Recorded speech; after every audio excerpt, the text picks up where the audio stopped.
I believe that he perceives you as a kind of a wise old man, a grandfather. Or a dirty old bastard, just depending on how they look at it.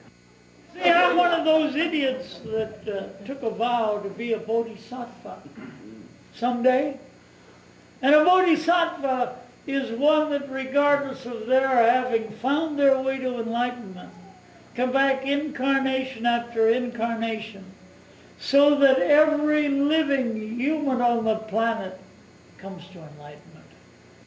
And look, none of them are saints, and God knows I'm not.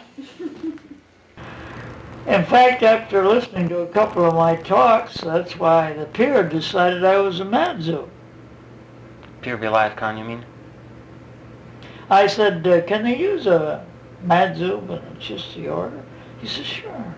I said, well, then I'd like to be initiated as a madzu.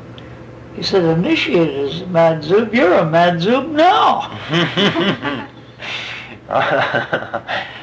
So, yes, I noticed Jalaluddin Loras at a certain point, the head of the Mevlevi order, started calling you Murshid. Well, one guy has made me a Murshid in the Sirs, but I don't lay any claims to any of these things. Mm-hmm. I claim I'm just a guy named Joe, and finding out things about life and trying to share them with other people. So maybe it'll shorten their journey to getting a little better understanding of things. So you don't like to be considered a teacher, a guru, or...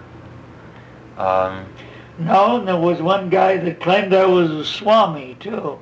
Says, you've been a Swami for years, Swami Joe. And I said, all right. But the thing is, if you got the group listening to you and they like it and they get something out of it, right away they want to make you an honorary futzakutsa in their particular deal so that you'll be just tied to that, see? I ain't tied to anything. I'm a freewheeling American. All right. And I expect to keep it that way. The only reason I joined the Theosophical Society over 50 years ago that they didn't try to put anything like that on you. Mm-hmm. You could think or believe as you wish. Somebody said, what particular group do you belong to? I'd just say, well, I guess I belong to the largest organization in the world.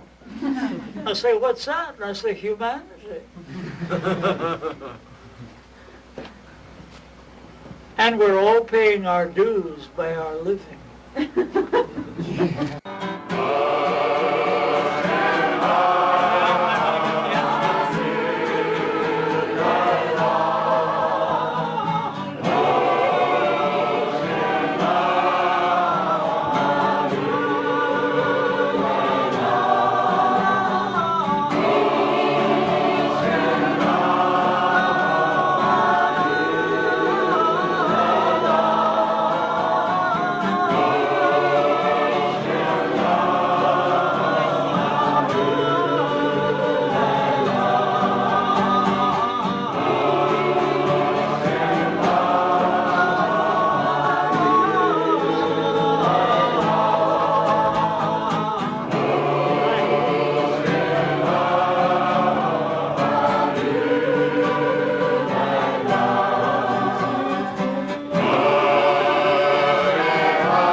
Let's give him 3 up, it's on.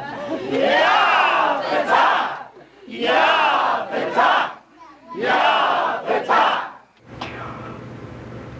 all about falling awake.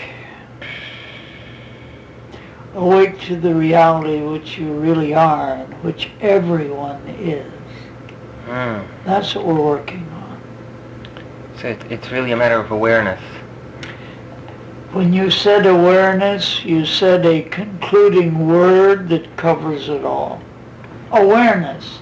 But awareness of not only the fact that you're living in a physical vehicle, a body, but the only way you're contacting reality outside of a mental process is through your senses. Your eyes, ear, nose, and so forth. Huh?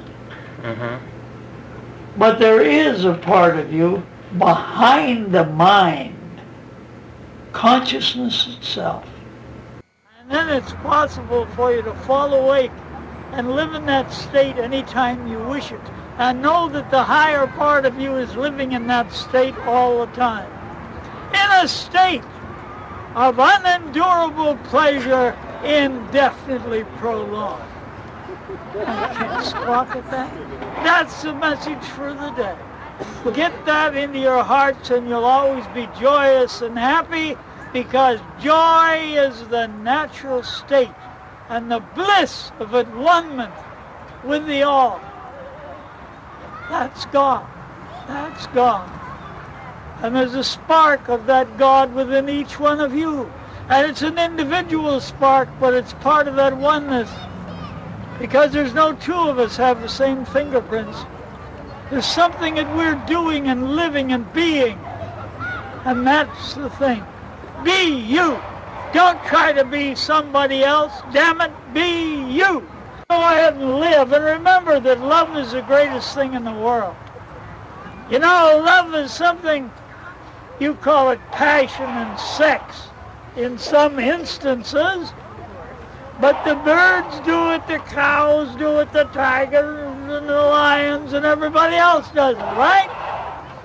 And remember that ananda that you feel there, that great bliss, that's just a touch of what you can be living in your consciousness all the time. Where if even a jerk like me can do it, you can do it.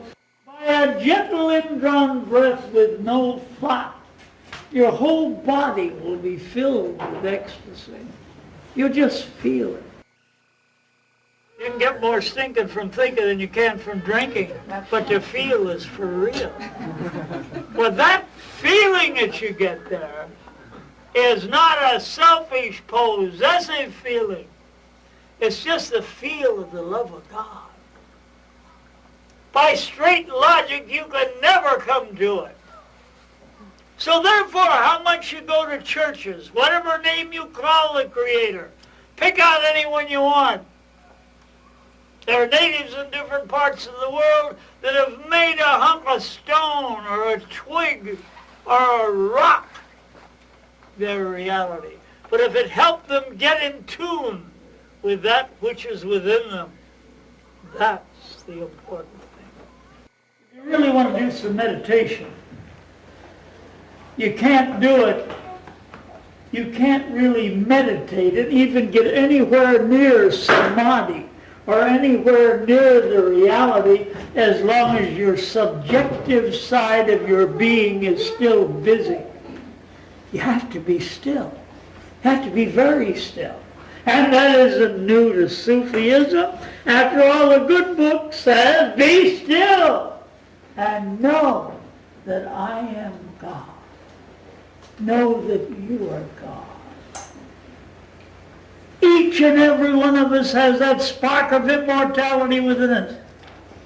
Each and every one of us in reality was never born and will never die. It's all within each one of us. We lived hundreds of lives before and will probably live hundreds of lives from now on.